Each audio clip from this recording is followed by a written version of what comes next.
Het jy al ooit, dalk laat in die aand, terwyl jy in die bed lê en so na die plafon staar, daardie vreeslike knadende gevoel gekry? Daardie swaar gevoel dat jy net, weet jy, nie heeltemal goed genoeg is nie. Sjoe, ja. Daardie oomblikke wat dit voel of jy weer presies dieselfde simpel fout gemaak het, né? Presies dit. Dieselfde reaksie gehad het, al het jy jouself vanmôre in die spieël beloof, jy gaan vandag anders wees. Dit is 'n absolute uitputtende siklus. En dit is hoekom ons vandag, spesiaal vir elkeen van julle wat via die Love Worcester webblad inskakel, hierdie indiepte verkenning doen. Ja, welkom aan almal.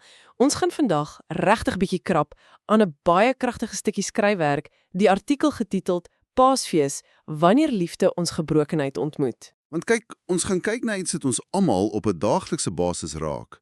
Daardie massiewe gaping tussen ons goeie voornemens en ons werklike gedrag. En hoekom die Paasverhaal eintlik 'n geweldige, onverwagse antwoord hierop bied. So, kom ons pad hierdie uit. Wel, daardie gaping wat jy beskryf, ek meen, dit is waarskynlik een van die mees universele menslike ervarings. Dit maak nie saak wie jy is of hoe gedissiplineerd jy dink jy is nie. Ons poog aanhoudend met alles in ons om ons eie lewens selfreg te maak. En daardie poging om onsself reg te maak, dit vat amper altyd die vorm aan van blote wilskrag. 'n Mens sien dit nêrens beter as by nuwejaarsvoornemens nie, of hoe? Ja nee, definitief. Ons sê reg, nou gaan ek regter meer geduldig wees met my kinders as hulle mors. En dan letterlik 2 weke later blaf ons weer vir hulle oor gemorste sap. Ek het eintlik aan analogie gedink hiervoor. Dit voel vir my amper soos 'n slimfoon wat 'n fundamentale sagwarefout het. 'n Fout diep in die bedryfstelsel in. Ja, die foon vries gedurig of die battery loop binne 'n uur af. En wat doen ons as mense dan? Ons probeer daardie fundamentale fout regmaak deur na die buitekant te kyk. Ons koop 'n nuwe, blink omhulsel vir die foon. Ons vee die skerm aanhoudend skoon. Dis 'n briljante beeld. Ons pas net die buitekant aan. Presies. En in werklikheid is ons wilskrag maar net daardie mooi nuwe foonomhulsel. Dit laat dinge vir 'n kort oombliekie in ons lewens beter lyk, maar die bedryfstelsel self is steeds stikkend. Sjoe, en wat so fascinerend is wanneer ons na die bronmateriaal kyk, veral hoe die outeur antieke tekste inbring, soos die briewe van die apostel Paulus, spesifiek Romeine 7. Hy wys dat hierdie presiese probleem glad nie 'n moderne verskynsel is nie. Wag, so Paulus het ook daarmee gesukkel. Absoluut! Hy skryf duisende jare gelede met onsaglike eerlikheid daaroor. Hy sê basies, en ek parafraseer nou so bietjie, ek verstaan myself nie, ek wil doen wat reg is, maar ek doen dit nie. Ek doen presies wat ek haat. Jene, dit is eintlik al vertroostend, nê? Dat so 'n bekende figuur in die antieke wêreld presies klink soos enigeen van ons vandag op ons slegste dae. Dit is. En hy klink presies soos wat moderne sielkundiges vandag sou beskryf, as hulle praat oor kognitiewe dissonansie. Wag so 'n bietjie, kom ons stop net daar. Kognitiewe dissonansie klink soos iets wat 'n professor met 'n bril sou sê. Verduidelik dit gou so 'n bietjie nader vir ons asseblief. Ja, okay, regverdig genoeg. Eenvoudig gestel, kognitiewe dissonansie is daardie verskriklike ongemaklike spanning wat jy voel wanneer jou kennis regstreeks bots met jou optrede. Jou brein weet logies, dit is sleg vir 'n verhouding om passief-aggressief te wees. Jou verstand verstaan dit baie duidelik. Maar tog doen jy dit. Presies. Jy doen dit steeds. En daardie verskil skep 'n ewige innerlike konflik. Intellektuele kennis is net eenvoudig onvoldoende om daardie inherente stikkendheid te oorkom. Dit maak heeltemal sin. Dit laat my dink aan daardie stapel selfhelpboeke langs soveel mense se bedde. Jy lees hulle, jy verstaan die stappe, maar as jy moeg is, gooi jy dit by die venster uit. Maar as dit so is, as ons onsself glad nie kan regmaak nie, wat bly dan oor? Dit voel redelik hopeloos. Wel, as ons net op onsself moes staatmaak, sou dit beslis hopeloos wees. Maar dit is presies waar die outeur wys hoe die narratief heeltemal kantel. Dis hier waar die boodskap van Paasfees so sentraal word, verby die sjokolade en die lang naweke. Ja, reg. God se reaksie op ons gebrokenheid is radikaal anders. Die tradisionele denkwyse is dat jy eers jou lewe agter mekaar kry, maak jou foute reg en dan is jy aanvaarbaar vir God. Dis wat almal dink, ja. Maar die teoloog John Stott, wat in ons bron aangehaal word, kyk na Romeine 5 en sê die teenoorgestelde is waar. God bewys sy liefde deurdat Christus gesterf het terwyl ons nog vol foute was. Terwyl daardie bedryfstelsel nog besig was om te breek. Sjoe, hy kom na ons toe reg in die middel van ons gemors. Absoluut. Daar is hierdie diep konsep wat die groot ruil genoem word, gegrond op Jesaja 53. Jesus neem alles op hom wat ons verdien. Hy vat ons skuld, ons skaamte, daardie gevoel van nie genoeg nie. En ons kry dan wat? In ruil. Ons ontvang vergifnis en 'n herstelde verhouding wat ons nooit self kon verdien nie. Okay, ek gaan jou net hier vir 'n oomblik moet stop, want ek moet regtig so 'n bietjie namens die Love Worcester luisteraars krities terugstoot hier. Gaan voort. Ek luister na wat jy sê oor hierdie groot ruil. En eerlik, dit klink wonderlik as 'n konsep, maar as dit net 'n wettige ruil is waar my sondes vergewe word, los dit my dan nie eintlik net met 'n skoon bladsy wat ek waarskynlik môreoggend weer gaan volkrap nie. Dis 'n baie goeie punt. Om terug te keer na die foonanalogie. As my foon skoongemaak word van virusse, wat verhoed my om nie môre weer dieselfde virusse af te laai nie?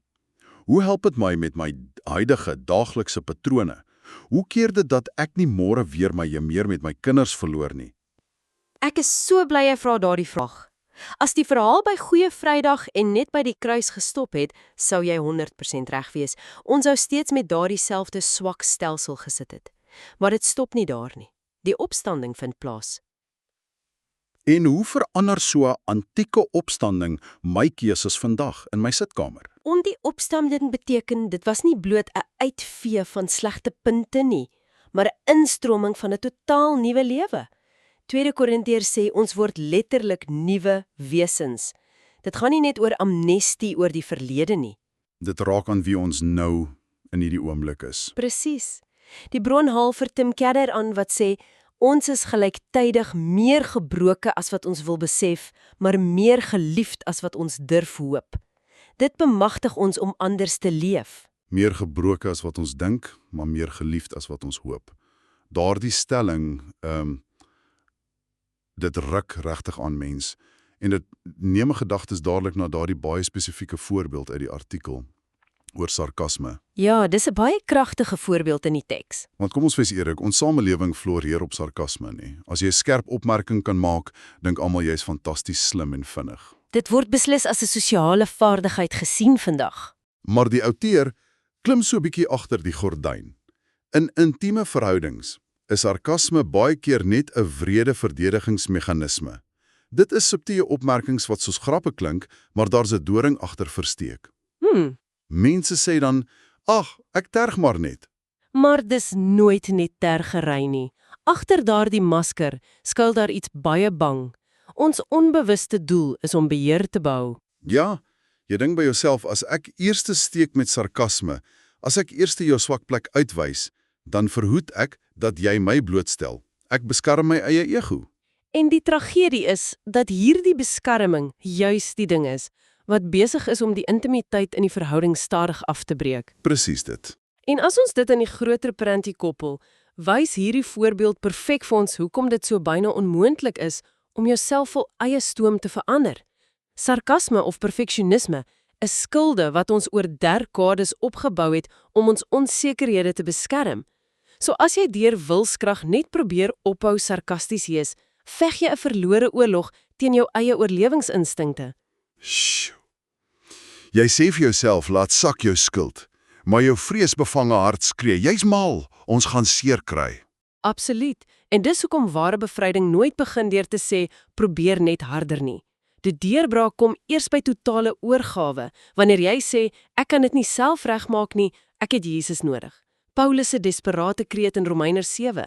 Daardie frase, om in totale oorgawe die wit vlag te hys, dit is ongelooflik bevrydend vir die luisteraar. Jy word genooi om op te hou probeer om jouself reg te maak. Die antwoord is nie doen beter nie, maar gee oor. Ja, nee, dit vat die swaar vraag van jou skouers af. Maar dit skep onmiddellik weer 'n vraag by my. Kom ons sê ek gee oor, ek hys daardie wit vlag. Wat is die praktiese proses van hierdie verandering in my daaglikse lewe môre? Wel, die bron vat ons na 2 Korintiërs 3 vers 18 vir die metode van transformasie. Die beginsel is eenvoudig.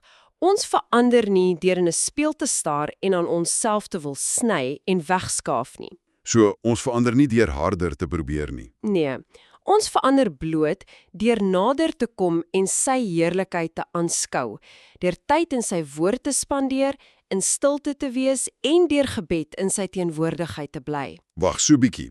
Ek moet regtig weer hier inspring. Jy sê nou, spandeer tyd in die woord, wees in stilte en bid. Ja, dit is die Is dit nie maar net presies weer 'n ander vorm van harder probeer of godsdienstige take op 'n lysie afmerk nie?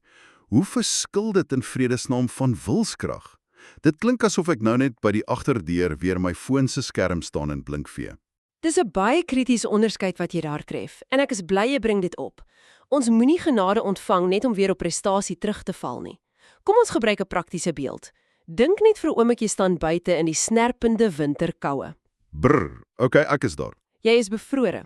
Nou, die een opsie is om jouself warm te sweet. So jy begin hardloop, jy spring, jy doen opstote. Ja, ek gebruik al my energie. Presies, jy forceer hitte in jou lyf met eie krag, maar jy kan nie vir altyd bly hardloop nie. Die oomblik wat jy uitasem raak en stop, vat daardie yskoue wind jou onmiddellik weer.